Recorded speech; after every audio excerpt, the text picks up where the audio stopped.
Olá, barcelonistas! Bem-vindos a mais um BlauGrenaCast. Eu sou a Gabi Tomazetto, do canal Barça, e hoje eu tô aqui com meu amigo Iva, do Barça Brasil, para falar da vitória de ontem, dos 5 gols do Barça em cima do Valladolid. E aí, Iva, beleza? Fala, Gabi, fala pessoal, tudo certo? Vamos falar um pouquinho dessa vitória acachapante em cima do Valladolid. Vamos lá.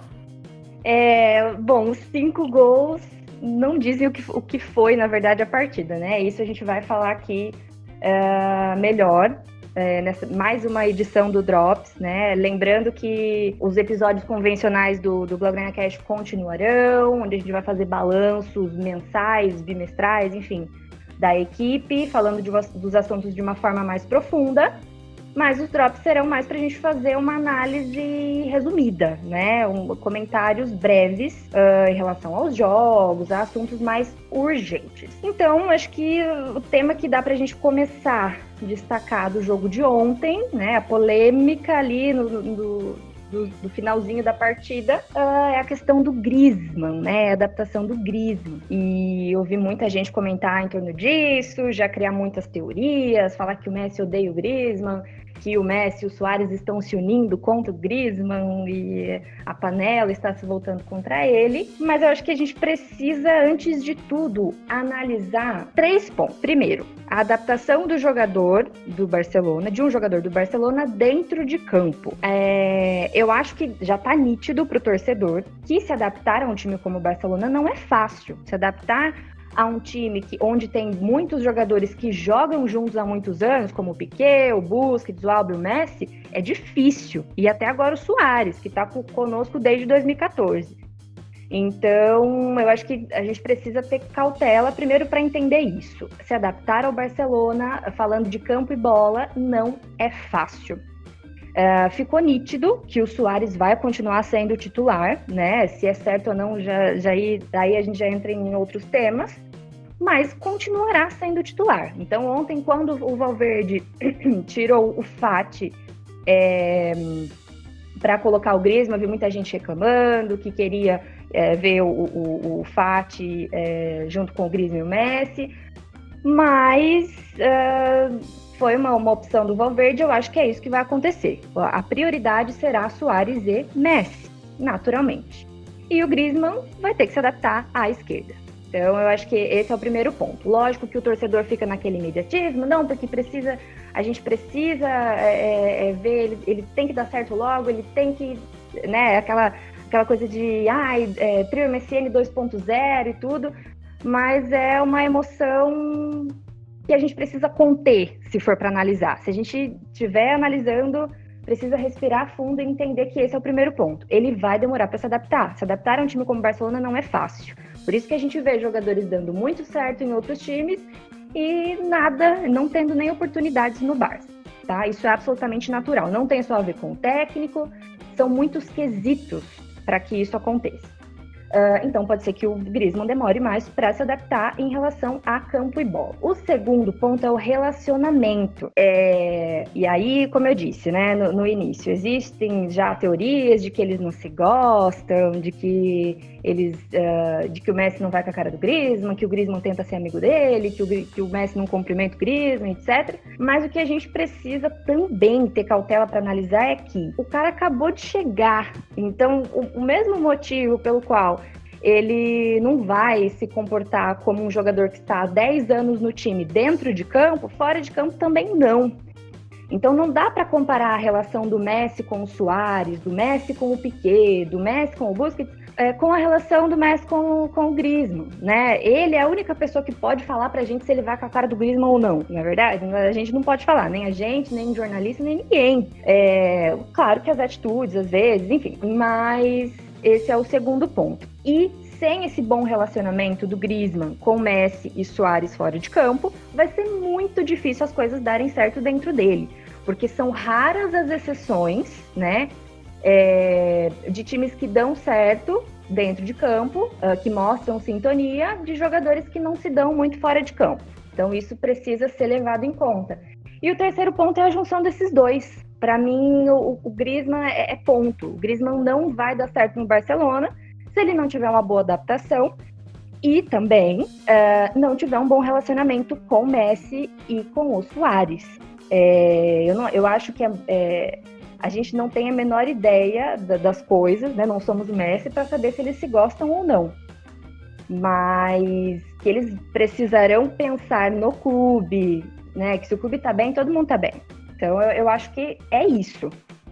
Para ele se adaptar, vai um tempo e eles vão precisar se entender fora de campo também, pelo bem do clube. Falou tudo, Gabi. Falou tudo. O Griezmann, além de ter chego esses dias no clube, era um jogador em que todos do elenco estavam acostumados a enfrentar como um rival, né? Rival forte no Campeonato Espanhol, principalmente. Um rival que nos eliminou 2 vezes na Liga dos Campeões. Então, é todo um contexto, né, para ser analisado, para a gente estar falando sobre uma relação de amizade entre Griezmann, Messi e Suárez.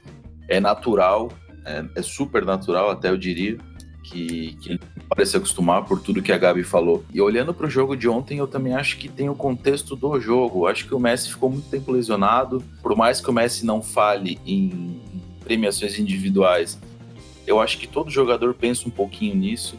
E o Messi sabe que o tempo que ele ficou parado custou alguns gols para ele também. Então, e até pelo resultado do jogo, já estava 5-1, né? No momento em que o Suárez recebe aquela bola. E aí, em vez de tocar pro Griezmann, ele espera o Messi. Depois o Messi recebe e o Griezmann tá na esquerda sozinho e ele finaliza para fora e tal.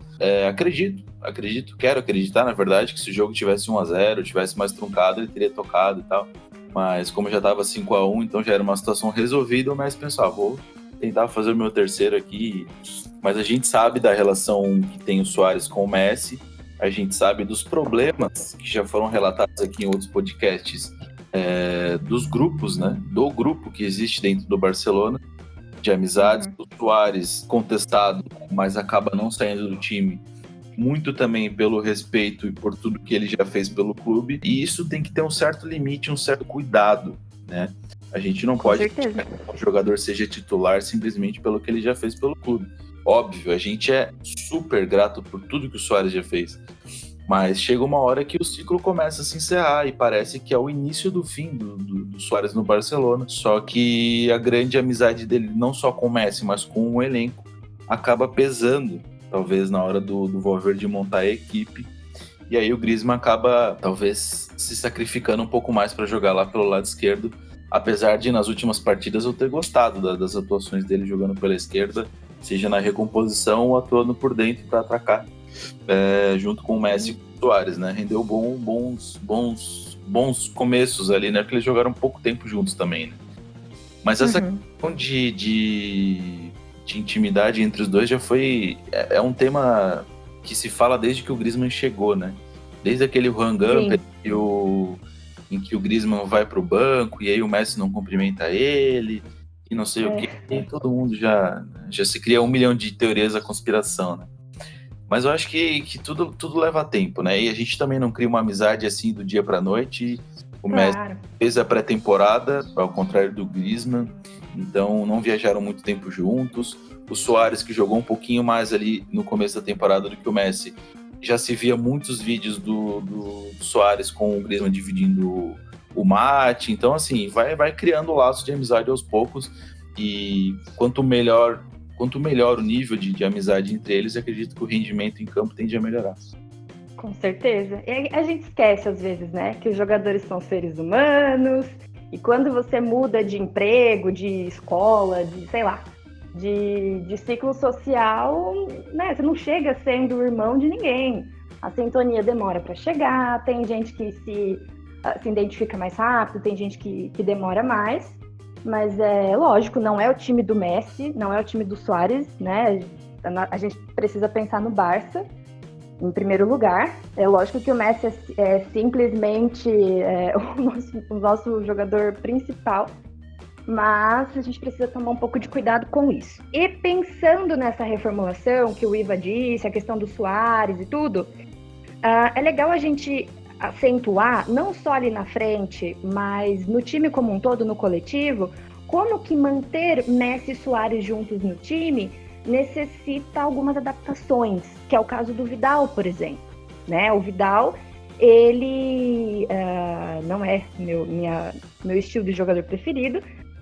Bom, mas dentro das adaptações que o time propõe, dentro do estilo que o Valverde propõe e dentro dessa dupla Messi e Suárez ali na frente, o meio precisa se adaptar.